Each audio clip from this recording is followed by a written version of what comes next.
Welcome back once again to Frontliner Analysis, and thank you so much for your great support always. Now, my fellow Kenyans, we still have a long way to go as the citizen of this country of Kenya in terms of development project and also improvement of our economy if we will not vote wisely ahead of 2027 elections so that we can elect leaders but not politicians, because up to now, I think that we have realized the kind of leadership that these politicians have brought under their leadership, whereby it is quite shameful for a bishop in the Republic of Kenya to talk about corruption cases, to expose how leaders are looting public funds each and every day to benefit their politics across the country. It is something that is much serious for a bishop to talk about these issues of corruption and money being looted left, right, and center to favor these politicians each and every day. Because earlier today, I attended a state funeral at Nyayo Studium, whereby mourners were spotted cheering as SCK Bishop sent a stinging message to President William Samoei Ruto and other politicians in the Republic of Kenya during a state funeral. And I really appreciate and I really like the strategy that bishop took to make sure that he embarrassed some of the politicians in this country of Kenya that always do some of the things that benefit themselves and benefit the government of the day of President William Samoei Ruto. I totally agree with that bishop, SK Bishop from Nyanza region in Bondo.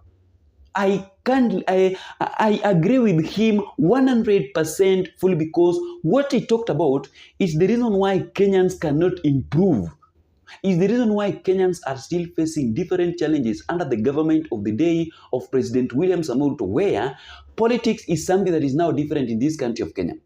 Money is being looted, politics is so expensive, politics is so risky, and this one is happening because of tribalism card. And before we proceed with this analysis, allow me to play for you this clip of the video of SCK Bishop sending a stinging message to some of the leaders, politicians in the Republic of Kenya that always loot public funds and do things that favor themselves, their relatives, their friends, and the government of the day of President William Samoei Ruto, so that they can have something from President William Samoei Ruto ahead of 2027 election. All of us, in one way or the other, we have been endowed with that power to proclaim something.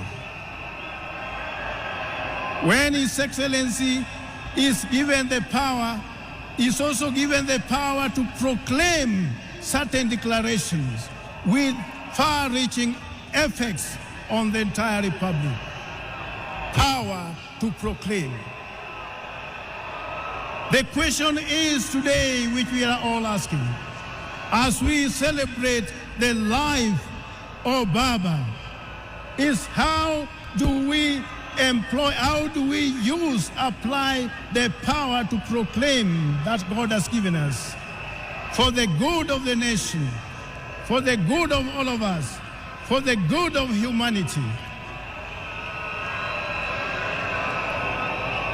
Baba is one such politician that never used the power of money to intimidate people or to lure followers. Today we have very bad manners amongst most of our politicians. They have taught our people the culture of handouts, that wherever you are, you must give part with money, and woe unto those who drive big vehicles, they are in trouble. Whenever you are seen, you are only seen in terms of money. What can you be able to give? Baba Raila Amolo Odinga never used the power of his wallet as a convincing tool to others, but he used the power of persuasion. He used the power of persuasion.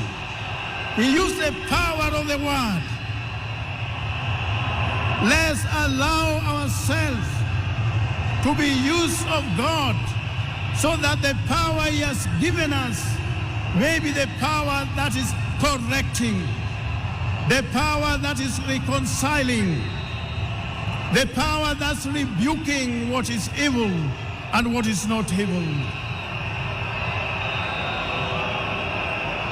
We as preachers, sometimes we are also tempted to fall into temptation of compromising the message that the Lord has given us, because sometimes we feel we must make some people happy. I want to tell you for free that God has called all of us only to proclaim His will, and once we proclaim that, we remain stronger than ever before.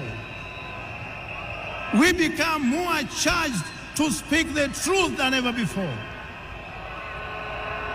How many can fit in the shoes of Raila Amolo Odinga today? How many can fit in that shoes today as I speak?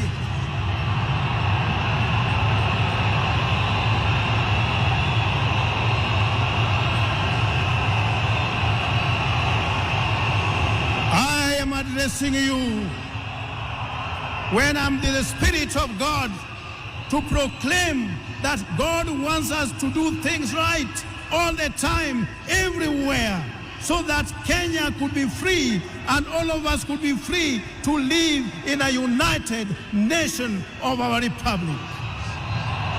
That was the...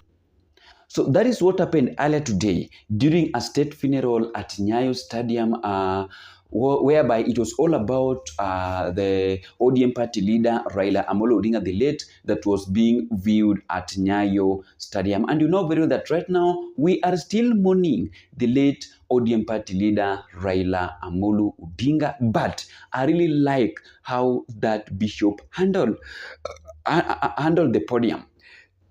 People really cheered. I was there, and I witnessed everything. Yani, nakwambia, Ruto was totally embarrassed during that event. Ruto was totally embarrassed by that bishop, because the message that bishop was trying to deliver, he was delivering direct to President William Samoei Ruto, but nobody else. It is true.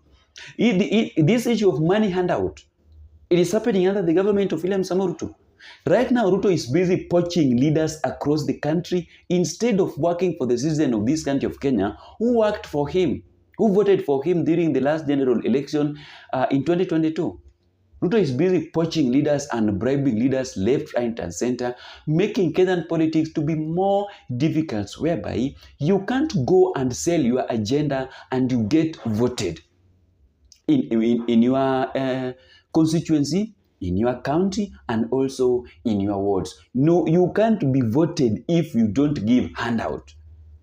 And this one is happening because of the kind of politics that the government of William Samoei Ruto is now introducing in this country of Kenya, whereby you cannot be elected, you cannot be voted for without giving something small to a normal mwananchi in this country of Kenya.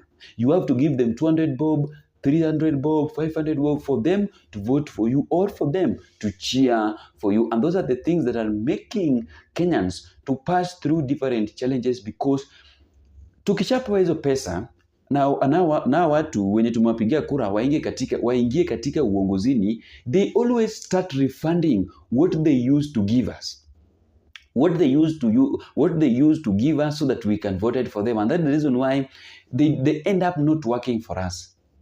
But they end up doing things that favor themselves, their relatives, and also the government of the day, so that they can continue being inside the political class in this country of Kenya. But if that issue can end up in this country of Kenya, this issue of handout, I think that we can be very far, and we can have many Kenyans to join politics in this country of Kenya. But if that handout will be there, nobody will like to involve himself into political affairs in this country because of expensive, because of risk, because nowadays it is not like, I don't know even how I can explain it.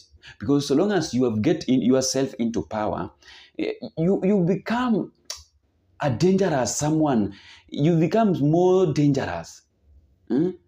So not more dangerous. After just getting into power, that is the time that you will start having more enemies.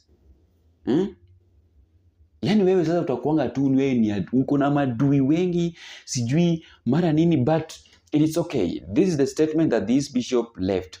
Baba never used money to gain followers. He used words, truth and justice to unite Kenyans. Kenya come first, not tribe or region, because right now there is no way that William Samoei Ruto is going to take us to Singapore with these wheelbarrow tribals.